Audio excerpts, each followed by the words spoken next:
What's up, everybody? It's Tyler from Second Glass. This is the wine of the weekend, and this week we're doing Oregon wines. So this week we're in my house because it's about 10 o'clock on Wednesday night, and we're getting this thing done at the last minute. Wine night's coming up in about a week, and we just did a wine night in New York, and nobody sleeps when that happens, so here we are. Oregon is a really great place for making wine. There's not that many large wineries, so almost all of the wineries you deal with, I would say all of the wineries you deal with, are actually pretty small. Even the ones that are large by Oregon standards are medium to small by California standards, which is cool because you get wines that are like handmade and really kind of unique, interesting, different wines. So the first wine we have for you guys is Pinot Noir. And if you're talking about Oregon, you pretty much are talking about Pinot Noir. It's the #1 red grape that they grow. And this one comes from a winery called Willamette Valley Vineyard. Willamette Valley Vineyards is kind of one of the OG wineries in Oregon. These guys make a wide range of Pinot Noir, and they go from, this one I think is like 18 to 20 bucks. And they go all the way up to, well, a lot more than that.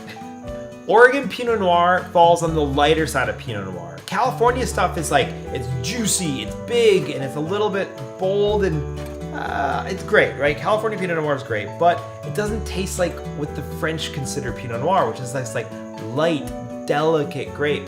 But that's what Oregon does really well. It's an awesome wine, and it's pretty well distributed. These guys are one of the largest wineries in Oregon, but again, by most standards, it's a pretty small wine. The next wine we have is the A to Z Pinot Gris. So the #1 red wine in Oregon is Pinot Noir.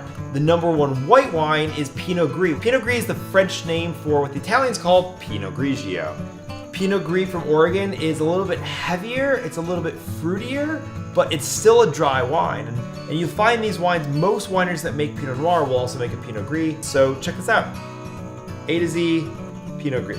The last wine we have for you guys is the Evolution wine from Sokol Blosser. These guys are really cool. I would say that this is a pretty like modern style wine, and it's a blend of 9 different white grapes. Basically what it is it tastes like, it's got this great fruit flavors. It's got these, what wine people call like these tropical notes. So if you taste it, kind of tastes like pineapple and grapefruit and there's like citrus fruits, but it's dry and it's crisp. This is one of those wines that makes a lot of sense that it comes from Oregon.